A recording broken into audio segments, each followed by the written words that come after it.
श्री गणेशाय नमः। जय श्री कृष्ण। राधे राधे।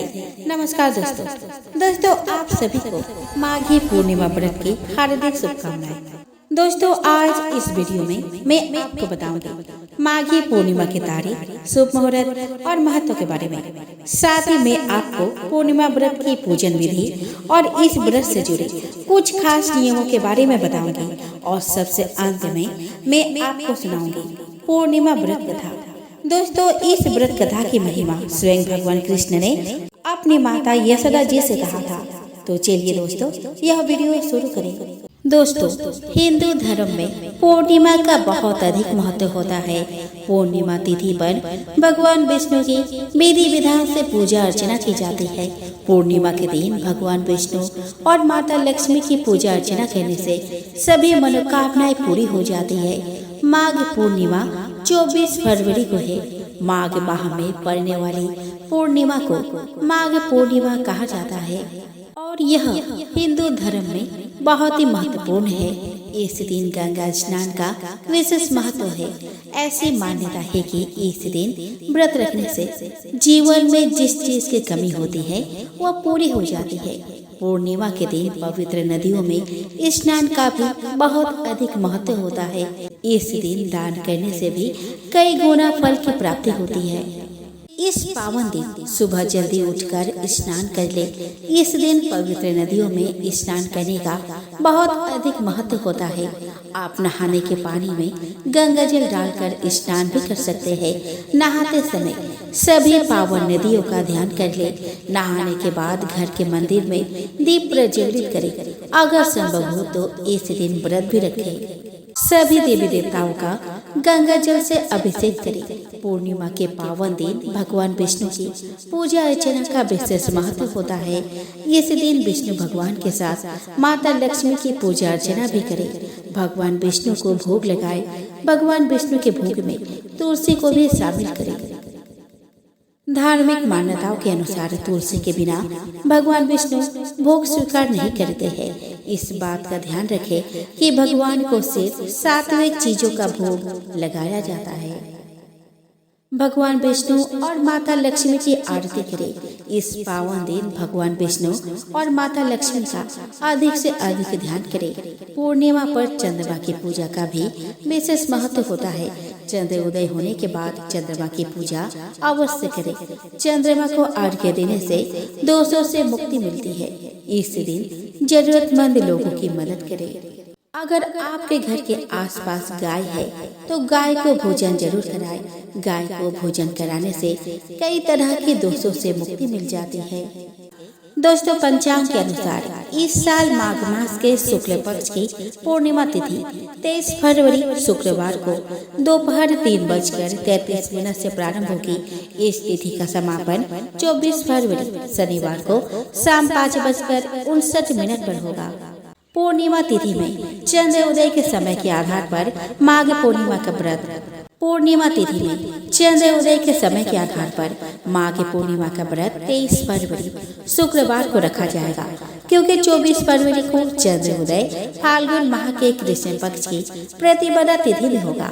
इस वजह से व्रत 23 फरवरी को रखकर पूर्णिमा तिथि में ही उस शाम चंद्रमा की पूजा की जाएगी। माघ पूर्णिमा के व्रत वाले दिन चंद्रोदय शाम 5:17 पर होगा। उस समय से ही चंद्रमा की पूजा करके अर्घ्य दिया जाएगा। 23 फरवरी को माघ पूर्णिमा व्रत के दिन शोभन और रवि योग बन रहे हैं। रवि योग प्रातः 6:53 AM से शाम 7:25 PM तक है। उस दिन शोभन योग प्रातः काल से लेकर दोपहर 12:48 तक रहेगा। रवि योग में माघ पूर्णिमा व्रत की पूजा होगी। उस दिन अश्लेषा नक्षत्र 7:25 PM तक है। माघ पूर्णिमा व्रत के दिन ब्रह्म मुहूर्त 5:12 AM से 6:02 AM तक है। वही अभिजीत मुहूर्त 12:12 PM से 12:57 PM तक है। इस बार माघ पूर्णिमा का स्नान और दान 24 फरवरी को यानी कि शनिवार को होगा, क्योंकि उदया तिथि उस दिन ही प्राप्त हो रही है। माघ पूर्णिमा के दिन ब्रह्म मुहूर्त में स्नान और दान प्रारंभ हो जाएगा। माघ पूर्णिमा के दिन ब्रह्म मुहूर्त 5:11 AM से 6:02 AM तक है। माघ पूर्णिमा के दिन मघा नक्षत्र सुबह से लेकर रात 10:20 बजे तक है। वही अतिगंड योग सुबह से दोपहर 1:35 PM तक है। फिर सुकर्मा योग प्रारंभ हो जाएगा। माघ पूर्णिमा के दिन अभिजीत मुहूर्त 12:12 PM से 12:57 PM तक है। उस शाम चंद्रोदय 6:12 PM पर होगा और चंद्रास्त अगले दिन सुबह 6:54 AM पर होगा। दोस्तों, माघ पूर्णिमा के दिन संत रविदास जयंती मनाई जाती है। माघ पूर्णिमा को पवित्र नदियों में स्नान करने के बाद दान करने से पाप मिटते हैं और पुण्य की प्राप्ति होती है। माघ पूर्णिमा को व्रत रखकर सत्यनारायण भगवान और चंद्रमा की पूजा करते हैं। अगर हम पूर्णिमा व्रत की बात करें तो हर कोई अपने मनोकामना पूरी करने के लिए व्रत रखता है। बहुत सारे लोग पूर्णिमा का व्रत रखते हैं, पर व्रत तो सभी रख लेते हैं, पर लोगों में भ्रम बना रहता है कि वह इस दिन क्या खाए और क्या ना खाए, क्योंकि सभी की अलग अलग आस्था होती है और सभी की अलग अलग विचार, क्योंकि कुछ लोग कुछ कहते हैं और कुछ लोग कुछ कहते हैं। तो आज हम आपको बताएंगे कि आप पूर्णिमा व्रत में क्या खा सकते हैं और क्या नहीं। दोस्तों, आपको पूर्णिमा के व्रत में नमक नहीं खाना चाहिए, क्योंकि नमक खाना वर्जित होता है। आप चाहे तो सादा नमक की जगह सेंधा नमक का उपयोग कर सकते हैं, पर आपको इस व्रत में सादा भोजन ही करना चाहिए। आपको पूर्णिमा व्रत में मसालों का भी उपयोग नहीं करना चाहिए, क्योंकि मसाले मांसाहारी भोजन बनाने में उपयोग किए जाते हैं। आप मसालों की जगह पर सेंधा नमक या फिर हरी मिर्च का इस्तेमाल कर सकते हैं। आपको पूर्णिमा के व्रत में अंडा भी नहीं खाना चाहिए, क्योंकि अंडा मांसाहारी भोजन माना जाता है। इसी वजह से आपको पूर्णिमा वाले दिन इन चीजों से दूरी बनानी चाहिए। आपको पूर्णिमा के व्रत में मांसाहारी भोजन से भी दूर रहना चाहिए। आपको मीट, चिकन, मछली इन चीजों से दूरी बनाकर रखनी चाहिए, क्योंकि यह सभी चीजें व्रत में वर्जित होती है। आपको पूर्णिमा के व्रत में सरसों का तेल नहीं खाना चाहिए, क्योंकि व्रत में सरसों का तेल नहीं खाया जाता, बल्कि आप अपना भोजन घी में बनाएं। दोस्तों, पूर्णिमा के व्रत में हरी सब्जियों का सेवन करना चाहिए, क्योंकि हरी सब्जी इस व्रत में आराम से खाई जा सकती है।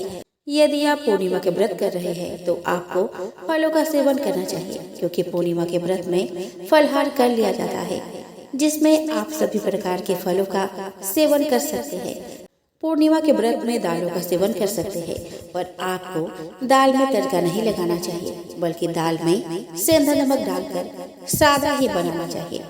आपको पूर्णिमा के व्रत में मिठाइयों का सेवन करना चाहिए, क्योंकि मिठाई खोया से बनती है और जो व्रत में आराम से खाई जा सकती है। यदि आपने पूर्णिमा के व्रत रखा है तो आपको इसमें कट्टू का आटा खाना चाहिए। इसमें गेहूं नहीं खाया जाता, इस वजह से आप उसकी जगह पर कुट्टू का आटा खा सकते हैं। आपको पूर्णिमा के व्रत में मेवाई खानी चाहिए, क्योंकि व्रत में मेवाई खाई जाती है। इसीलिए आप किशमिश, काजू, मखाने इन चीजों का सेवन कर सकते हैं। दोस्तों, आपको इस दिन काले कपड़े नहीं पहनने चाहिए। आपको काले कपड़ों से दूरी बनानी चाहिए, क्योंकि काला कपड़ा अशुभ होता है। आपको इस दिन अपने क्रोध पर लगाम लगानी चाहिए, क्योंकि यदि आप ज्यादा क्रोध कर लेते हैं तो इससे आपका व्रत सफल नहीं होता। इसीलिए आपको इस दिन शांत रहना चाहिए। आपको पूर्णिमा के व्रत में अपने मन में कोई भी गलत विचार नहीं लाने चाहिए और ना ही किसी के बारे में गलत सोचना चाहिए, क्योंकि यदि आप ऐसा करते हैं तो इससे आपका व्रत पूरा नहीं माना जाता। यदि आप पूर्णिमा का व्रत कर रहे हैं तो आपको इसमें मसालेदार और मांसाहारी भोजन नहीं लेना चाहिए, क्योंकि इससे आपका व्रत खंडित हो जाता है। आपको इस दिन ज्यादा तनाव नहीं लेना चाहिए और ना ही ज्यादा सोना चाहिए, क्योंकि यदि आप ऐसा करते हैं तो इससे आपका व्रत पूरा नहीं माना जाता। आपको इस दिन भरपेट भोजन नहीं करना चाहिए, बल्कि हल्का ही आहार लेना चाहिए। दोस्तों, जिनकी कुंडली में चंद्रमा कमजोर होता है उनको पूर्णिमा का व्रत करना चाहिए, क्योंकि पूर्णिमा के व्रत से आपकी कुंडली में चंद्रमा मजबूत हो जाता है। इसलिए अगर आपकी कुंडली में चंद्रमा कमजोर पड़ रहा है तो आपको पूर्णिमा का व्रत जरूर करना चाहिए। यदि आपका वैवाहिक जीवन अच्छा नहीं चलता है और हमेशा आप लोगों में लड़ाई झगड़ा होता है तो आपको पूर्णिमा का व्रत करना चाहिए। इससे आपका रिश्ता अच्छा हो जाता है, साथ ही आपका वैवाहिक जीवन मजबूत बनता है। अगर आप मानसिक रूप से कमजोर हैं, साथ ही आप बहुत ज्यादा तनाव लेते हैं या फिर आपको बहुत ज्यादा गुस्सा आता है तो इसके लिए आपको पूर्णिमा का व्रत करना चाहिए। यह आपके मानसिक स्थिति को मजबूत कर देता है और आपके सारे मानसिक रोगों को भी दूर करता है। इसीलिए आपको पूर्णिमा का व्रत करना चाहिए। मैं आपको सुनाने वाली हूँ पूर्णिमा व्रत कथा। द्वापर युग में एक समय की बात है कि यशोदा जी ने कृष्ण से कहा कि हे कृष्ण, तुम सारे संसार के उत्पन्न करता, पोषक तथा उसके संहार करता हो। आज कोई ऐसा व्रत मुझसे कहो जिसके करने से मृत्यु लोक में स्त्रियों को विधवा होने का भय न रहे तथा यह व्रत सभी मनुष्य की मनोकामनाएं पूर्ण करने वाला हो। श्री कृष्ण कहने लगे कि हे माता, तुमने अति सुंदर प्रश्न किया है। मैं तुमसे ऐसे ही व्रत को सविस्तार कहता हूँ। सौभाग्य की प्राप्ति के लिए स्त्रियों को 32 पूर्णिमासियों का व्रत करना चाहिए। इस व्रत के करने से स्त्रियों को सौभाग्य संपत्ति मिलती है। यह व्रत अचल सौभाग्य देने वाला एवं भगवान शिव के प्रति मनुष्य मात्र की भक्ति को बढ़ाने वाला है। यशोदा जी कहने लगे कि हे कृष्ण, सर्वप्रथम इस व्रत को मृत्यु लोक में किसने किया था, इसके विषय में विस्तार पूर्वक मुझसे कहो। श्री कृष्ण जी कहने लगे कि इस भूमंडल पर एक अत्यंत प्रसिद्ध राजा चंद्रहास से पालित अनेक प्रकार के रत्नों से परिपूर्ण कातिका नाम की एक नगरी थी। वहाँ पर धनेश्वर नाम का एक ब्राह्मण था और उसकी स्त्री अति सुशीला रूपवती थी। दोनों ही उस नगरी में बड़े प्रेम के साथ रहते थे। घर में धन धान्य आदि की कमी नहीं थी। उनको एक बड़ा दुख था कि उनके कोई संतान नहीं थी। इस दुख से वह अत्यंत दुखी रहते थे। एक समय एक बड़ा तपस्वी योगी उस नगरी में आया। वह योगी उस ब्राह्मण के घर को छोड़कर अन्य सब घरों से भिक्षा लाकर भोजन किया करता था। रूपवती से वह भिक्षा नहीं लिया करता था। उस योगी ने एक दिन रूपवती से भिक्षा न लेकर किसी अन्य घर से भिक्षा लेकर गंगा किनारे जाकर भिक्षाने को प्रेम पूर्वक खा रहा था कि धनेश्वर ने योगी के यह सब कार्य किसी प्रकार से देख लिया। अपने भिक्षा के अनादर से दुखी होकर धनेश्वर योगी से बोला, महात्मन, आप सब घरों से भिक्षा लेते हैं परंतु मेरे घर की भिक्षा कभी नहीं लेते। इसका कारण क्या है? योगी ने कहा कि निसंतान के घर की भी पतितों के अन्न के तुल्य होती है और जो पतितों का अन्न खाता है वह भी पतित हो जाता है। चूँकि तुम निसंतान हो अतः पतित हो जाने के भय से मैं तुम्हारे घर की भिक्षा नहीं लेता हूँ। धनेश्वर यह बात सुनकर अपने मन में बहुत दुखी हुआ और हाथ जोड़कर योगी के पैरों में गिर पड़ा तथा आर्त भाव से कहने लगा कि हे महाराजा, यदि ऐसा है तो आप मुझको पुत्र प्राप्ति का उपाय बताइए। आप सर्वज्ञ हैं, मुझ पर अवश्य ही यह कृपा कीजिए। धन की मेरे घर में कोई कमी नहीं है परंतु मैं पुत्र न होने के कारण अत्यंत दुखी हूँ। आप मेरे इस दुख का हरण करें। आप सामर्थ्यवान हैं। यह सुनकर योगी कहने लगे कि हे ब्राह्मण, तुम चंडी की आराधना करो। घर आकर उसने अपने स्त्री से सब वृतांत कहा और स्वयं तप के निमित्त वन में चला गया। वन में जाकर उसने चंडी की उपासना की और उपवास किया। चंडी ने 16वें दिन उसको स्वप्न में दर्शन दिया और कहा, हे धनेश्वर, जा, तेरा पुत्र होगा परंतु वह 16 वर्ष की आयु में ही मृत्यु को प्राप्त हो जाएगा। यदि तुम दोनों स्त्री पुरुष 32 पूर्णिमासियों का व्रत विधि पूर्वक करोगे तो वह दीर्घायु होगा। जितनी तुम्हारी सामर्थ्य हो आटे के दिए जलाकर शिव जी का पूजन करना, परंतु पूर्णिमासी को 32 जोर जाने चाहिए। प्रातः काल होने पर इस स्थान के समीप ही तुम्हें एक आम का वृक्ष दिखाई देगा। उस पर तुम चढ़कर एक फल तोड़कर शीघ्र अपने घर चले जाना। अपने स्त्री से सब वृतांत कहना। ऋतु स्नान के पश्चात वह स्वच्छ होकर श्री शंकर जी का ध्यान करके उस फल को खा लेगी। तब शंकर भगवान की कृपा से उसको गर्भ हो जाएगा। जब वो ब्राह्मण प्रातः काल उठा तो उसने उस स्थान के पास ही एक आम का वृक्ष देखा, जिस पर एक अत्यंत सुंदर आम का फल लगा हुआ था। उस ब्राह्मण ने उस आम के वृक्ष पर चढ़कर उस फल को तोड़ने का प्रयत्न किया, परंतु वृक्ष पर कई बार प्रयत्न करने पर भी वह न चढ़ पाया। तब तो उस ब्राह्मण को बहुत चिंता हुई और विघ्न विनाशक गणेश जी की वंदना करने लगा कि हे दयानिधे, अपने भक्तों के विघ्नों का नाश करके उनके मंगल कार्य को करने वाले, दुष्टों का नाश करने वाले, रिद्धि सिद्धि के देने वाले, आप मुझ पर कृपा करके इतना बल दे कि मैं अपने मनोरथ को पूर्ण कर सकूं। इस प्रकार गणेश जी के प्रार्थना करने पर उनकी कृपा से धनेश्वर वृक्ष पर चढ़ गया और उसने एक अति सुंदर आम का फल देखा। उसने विचार किया कि जो वरदान से फल मिला था वो यह है और कोई और फल तो दिखाई नहीं देता। उस धनेश्वर ब्राह्मण ने जल्दी से उस फल को तोड़कर अपनी स्त्री को ला कर दिया और उसकी स्त्री ने अपने पति के कथन अनुसार उस फल को खा लिया और वह गर्भवती हो गई। देवी जी की असीम कृपा से उसे एक अत्यंत सुंदर पुत्र उत्पन्न हुआ, जिसका नाम उन्होंने देवीदास रखा। माता पिता के हर्ष और सुख के साथ वह बालक शुक्ल पक्ष की चंद्रमा के भांति अपने पिता के घर में बढ़ने लगा। भवानी की कृपा से वह बालक बहुत ही सुंदर, सुशील और विद्या पढ़ने में बहुत ही निपुण हो गया।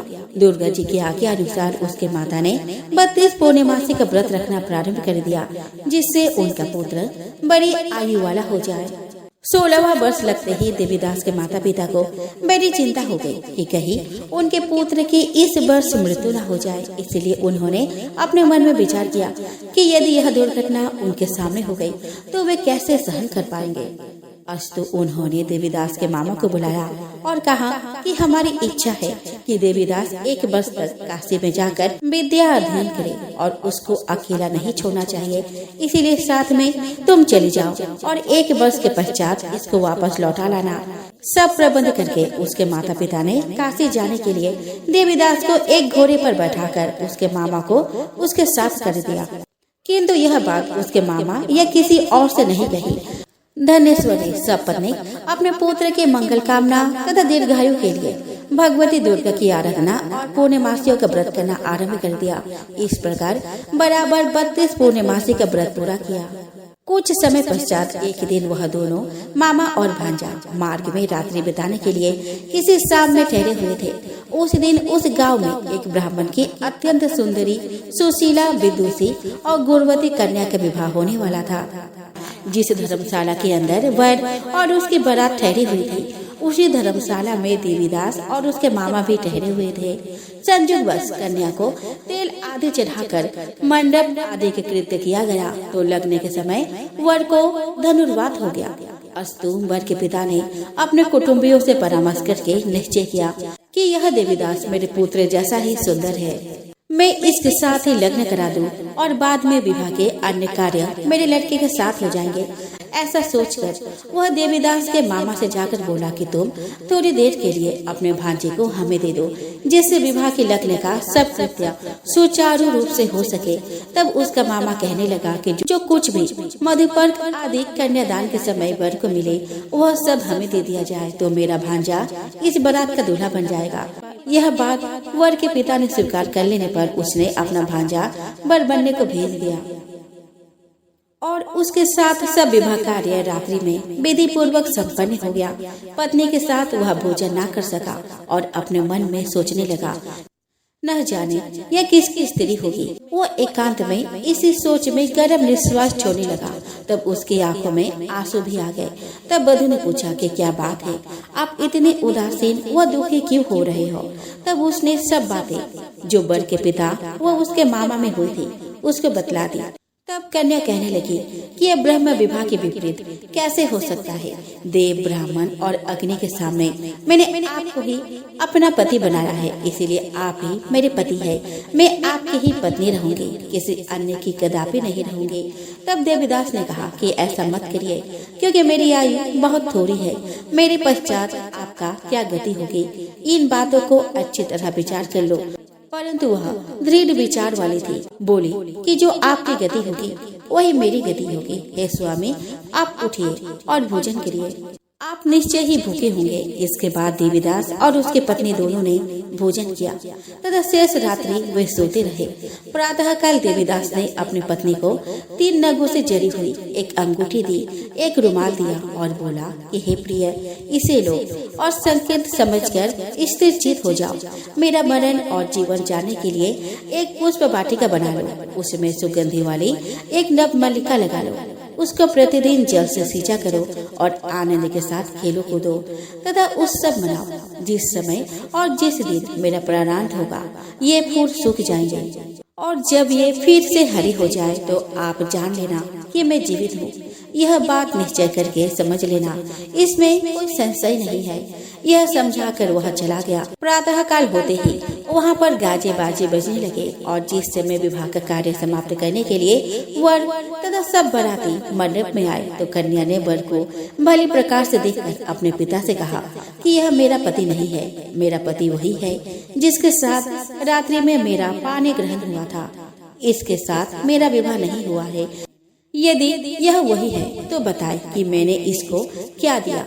मधुपर्क और कन्यादान के समय जो मैंने भूषण आदि दिए थे उन्हें दिखाए तथा रात में मैंने क्या गुप्त बातें कही थी वह सब सुना। पिता ने उसके कथन अनुसार वर को बुलाया। कन्या की यह सब बातें सुनकर वह कहने लगा कि मैं कुछ नहीं जानता। इसके पश्चात वह लज्जित होकर वह अपना सा मुंह लेकर चला गया और सारी बारात भी अपमानित होकर वहां से लौट गई। भगवान श्री कृष्ण बोले कि हे माता, इस प्रकार देवीदास काशी विद्याध्ययन के लिए चला गया। जब कुछ समय बीत गया तो काल से प्रेरित होकर एक सर्प रात्रि के समय उसको डसने के लिए वहां पर आया। उस विषधर के प्रभाव से उसके सलन का स्थान चारों ओर से विष के ज्वाला से विषैला हो गया, परंतु व्रतराज के प्रभाव से उसको काटने न पाया, क्योंकि पहले ही उसकी माता ने 32 पूर्णिमा का व्रत कर रखा था। इसके बाद मध्याह्न के समय स्वयं काल वहाँ पर आया और उसके शरीर से उसके प्राणों को निकालने का प्रयत्न करने लगा, जिससे वह मूर्छित होकर पृथ्वी पर गिर पड़ा। भगवान की कृपा से उस समय पार्वती जी के साथ श्री शंकर जी वहाँ पर आ गए। उसको मूर्छित दशा में देखकर पार्वती जी ने भगवान शंकर से प्रार्थना की, हे महाराज, इस बालक के माता ने पहले 32 पूर्णिमा का व्रत किया था, जिसके प्रभाव से हे भगवान आप इसको प्राण दान दे। भवानी के कहने पर भक्त वत्सल भगवान शिव जी ने उसको प्राण दान दिए। इस व्रत के प्रभाव से काल को भी पीछे हटना पड़ा और देवीदास स्वस्थ होकर बैठ गया। उधर उसकी स्त्री उसके काल की प्रतीक्षा किया करती थी। जब उसने देखा कि उस पुष्प वाटिका में पत्र पुष्प कुछ भी नहीं रहे तो उसको अत्यंत आश्चर्य हुआ, और जब वह वैसे ही हरी भरी हो गई तो वह जान गई कि वह जीवित हो गए हैं। यह देखकर वह बहुत प्रसन्न मन से अपने पिता से कहने लगी कि पिताजी, मेरे पति जीवित है, आप उनको ढूंढिए। जब 16वां वर्ष व्यतीत हो गया तो देवीदास भी अपने मामा के साथ काशी से चल दिया। उधर उसे ससुर उसको ढूंढने के लिए अपने घर से जाने वाले ही थे कि वह दोनों मामा भांजा वहां पर आ गए। उसको आया देखकर उसका ससुर बड़ी प्रसन्नता के साथ अपने घर में ले आया। उस समय नगर के निवासी भी वह इकट्ठा हो गए और सबने निश्चय किया कि अवश्य ही इसी बालक के साथ इस कन्या का विवाह हुआ था। उस बालक को जब कन्या ने देखा तो पहचान लिया और कहा कि यह तो वही है जो संकेत करके गया था। तदुपरांत सभी कहने लगे कि भला हुआ जो यह आ गया, और सब नगरवासियों ने आनंद मनाया। कुछ दिन बाद देवीदास अपने पत्नी और मामा के साथ अपने ससुर के घर से बहुत सा उपहार आदि लेकर अपने घर के लिए प्रस्थान किया। जब वह अपने गांव के निकट आया तो कई लोगों ने उसको देखकर उसके माता पिता को पहले ही जाकर खबर दे दी कि तुम्हारा पुत्र देवीदास अपनी पत्नी और मामा के सहित आ रहा है। ऐसा समाचार सुनकर पहले तो उन्हें विश्वास नहीं हुआ, किंतु जब और लोगों ने भी आकर उनकी बात का समर्थन किया तो उनको बड़ा आश्चर्य हुआ। लेकिन थोड़ी देर में देवीदास ने आकर अपने माता पिता के चरणों में अपना सिर रखकर प्रणाम किया और उसकी पत्नी ने अपने सास ससुर के चरणों का स्पर्श किया तो माता पिता ने अपने पुत्र और पुत्र वधू को अपने हृदय से लगा लिया और दोनों की आंखों से प्रेम आंसू बह चले। अपने पुत्र और पुत्र वधू के आने की खुशी में धनेश्वर ने बड़ा भारी उत्सव किया और ब्राह्मणों को भी बहुत सी दान दक्षिणा देकर प्रसन्न किया। श्री कृष्ण जी कहने लगे कि इस प्रकार धनेश्वर 32 पूर्णिमाओं के व्रत के प्रभाव से पुत्रवान हो गया। जो भी स्त्रियां इस व्रत को करती है वे जन्म जन्मांतर में बेदब का दुख नहीं भोगती और सदैव सौभाग्यवती रहती है। यह मेरा वचन है, इसमें कोई संदेह नहीं मानना। यह व्रत पुत्र पौत्रों को देने वाला तथा संपूर्ण मनोकामनाओं को पूर्ण करने वाला है।